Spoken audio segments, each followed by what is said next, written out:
People started laughing in the meeting. There stopped being the sharp edge. Now, I'm not suggesting that something magic, when I say magic, meaning that I cast a spell. I mean that by changing my perception and just going in there and deciding I'm going to be a center of peace, I'm going to extend love, that affects the people around you. So what ends up happening is that when there's that sense in the room, it's very difficult for all this anger to gain any traction.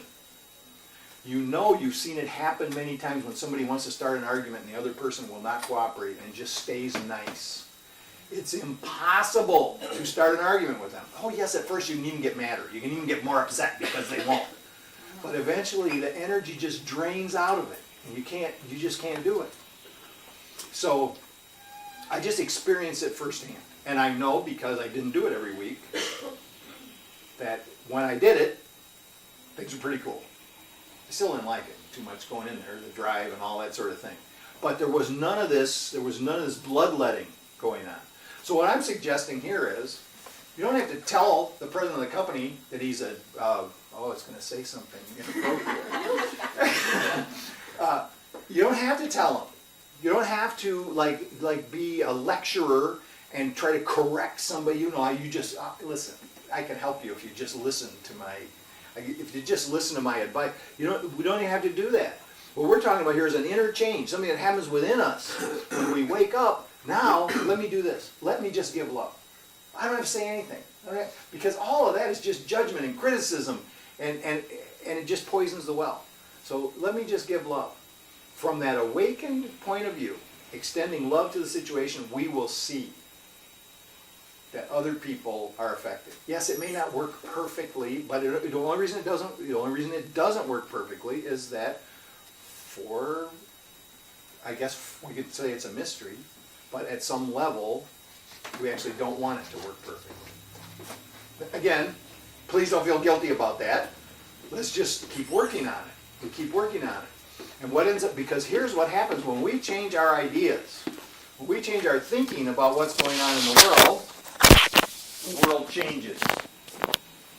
So this leads me back to this idea of what do I do in the world? What I do in the world is, what the Course says is, I am here to be truly helpful. I hope I heard it. No, I don't think so. I forgot. I'm sorry. It's my fault. We'll do something else. Don't even worry about it. So I'm here to be truly helpful. I am here to do the will of Him who sent me. Now this sounds very high-minded. God sent me on a mission. I'm here to do God's will. It's just like this really simple thing, though. If we think about God as not in terms of a guy sitting on a cloud somewhere with a flowing white beard, we think about God as being the unity of all life. The unity of all life sent me to be helpful. I don't have to worry about what to do or what to say. He who sent me will direct me. Now to think about it the same way, go back to the unity of all life. I don't have to worry about what to do or what to say. See, worrying about what I'm going to say next, that's all the defensive mechanisms. Anybody who goes to recovery meetings, or anybody who's been actually in any kind of meeting with other people, will have experienced this idea of, when it's my turn to talk, what am I going to say? And then that always goes badly. Everyone knows that, after a little while, that if you just allow yourself to express from the heart, that it's going to be good. So I don't have to worry about what to do or what to say, because the unity of all life, think harmony, think love, will instruct me as to what to say. So not the exact words, but the sense of togetherness. Again, I've just awakened to the fact that I'm not alone anymore. So now what does that mean? I've got a sense of togetherness. I have a sense of harmony. I have a sense that I am not on the outside looking in. I have a sense that we're all on the inside. And so from that sentiment, from that feeling then, everything that I express is going to be kind and loving. And by the way, this doesn't mean that you can't make smart comments. I mean, it doesn't even mean that you can't even have some thinking about things in a humorous way and pointing out our short, when we do it from a loving, good-natured point of view and not from some malicious point of view, we can say some pretty sharp-witted things that could actually cause people to take offense if they are given in the wrong spirit, but makes everybody laugh if it's done from that perspective of love and connection. It doesn't mean that all of a sudden we go around mealy-mouthed. It doesn't mean that we don't that we don't point out things from time to time that are going when it's helpful. So this is the most interesting thing about this change in motivation. Sometimes we will actually get guidance to say something.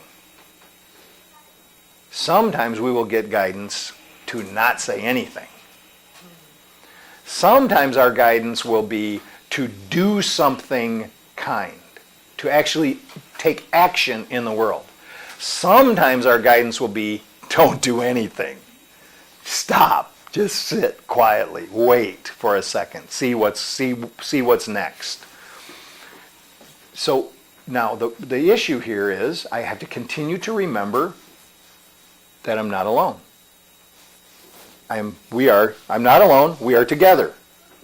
And so then everything then is informed from that perspective that we are together. So I'm going to go out into the world. I'm going to go to work. I'm going to go to school. I'm going to go do all of my activities.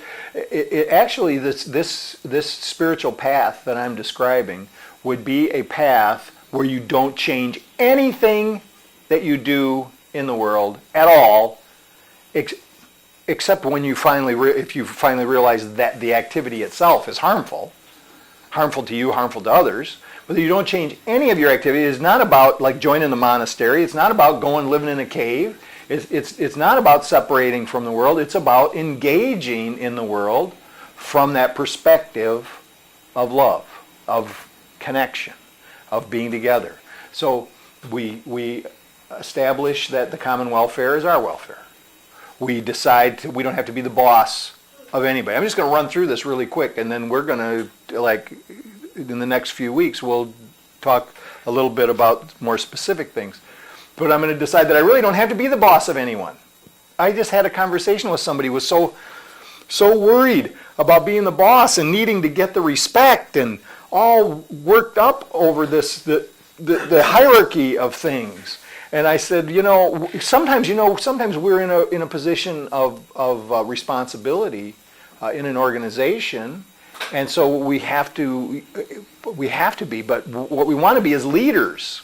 We don't want to be bosses. We want to help people do the things that need to be done.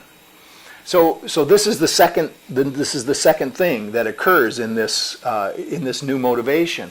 The third thing that occurs is we accept people as they are. We don't try to change anybody. Just accept people as they are. It doesn't mean that you have to hang out with them. It just means accept them as they are. Don't think you have to have a project of the week as to help this person change into something else. Change yourself. What did Jesus say? Physician, heal thyself. Right? So then govern yourself. This is what's going to happen. The idea that I have the ability to govern myself. And I'm going to let everybody else do the same thing. But in governing myself, in deciding what I'm going to do in life, I'm also going to take into account at all times what the common welfare is.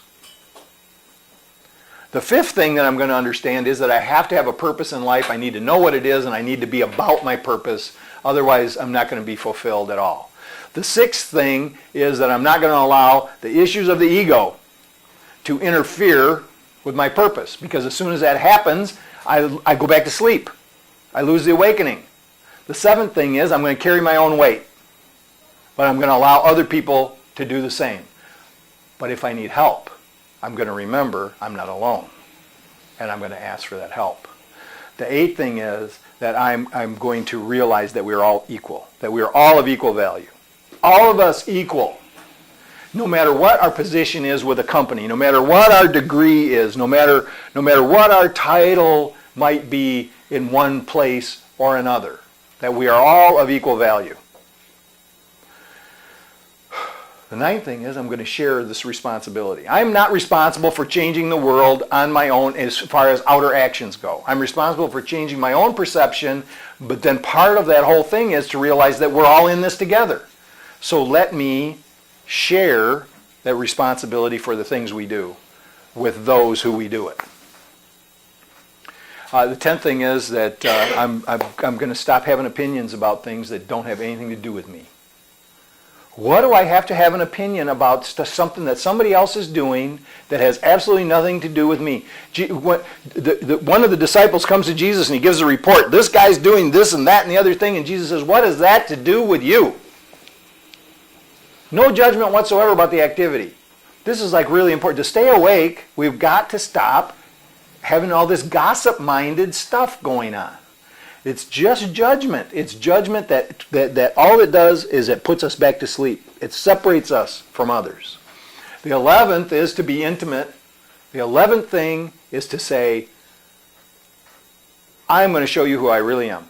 I'm not going to try to put on an image. I'm going to be genuine and true. I'm not going to try to look like you want me to look or how I think you want me to look. I'm not going to talk like I think that you want me to talk. I'm going to just be vulnerable, knowing that here's another, it could seem like it doesn't make sense, but I can be vulnerable because I know that in spirit I am invulnerable, that in spirit I cannot be harmed. So I'm going to allow myself to be vulnerable, and I'm going to show you who I really am, and just be. And then the 12th thing is to remember that there's a principle here. There's a principle. Let me find the principle. And I got to ask Spirit, please, show me the principle right now because I'm confused. All I'm seeing is personalities. Please help me see the principle. So in every single thing that happens, to the extent that I can see principle and try to act on principle, I will stay awake. To the extent that I see personality and all of the things that separate us, and all the things that make you different from me, and different from me, that equates to threat.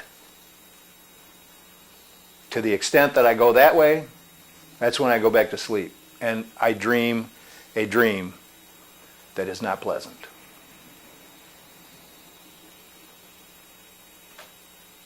I think that's enough. Thank you.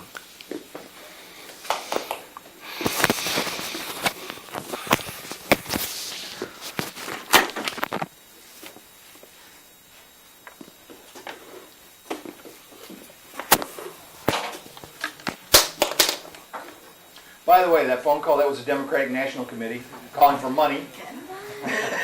They call at least twice a day.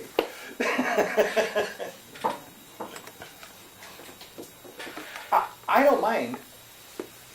I have a problem. I don't mind giving money for campaigns and stuff like that. I think that I would like it if we didn't do that at all, like all the money got out of it.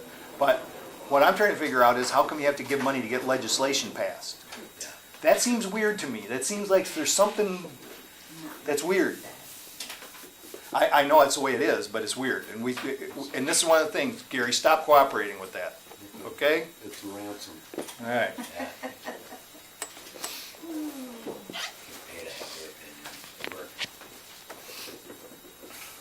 All right. Oh, you get to talk back now. I'm glad you put your mic on there before you went down 1 through 12 on the.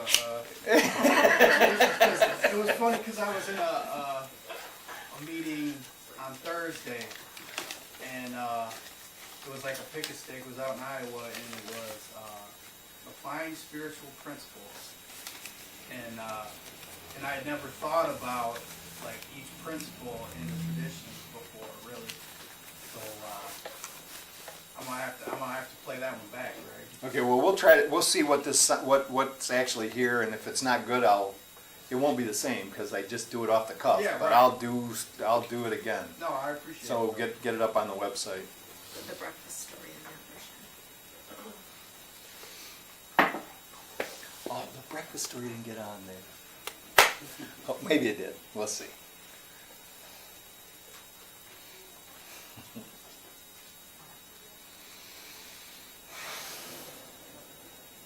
Okay. Well, hey, you know what we're going to do now? We're going to go out with a prayer, so. Oh, we're going to take an offering first. Thank you, Gary.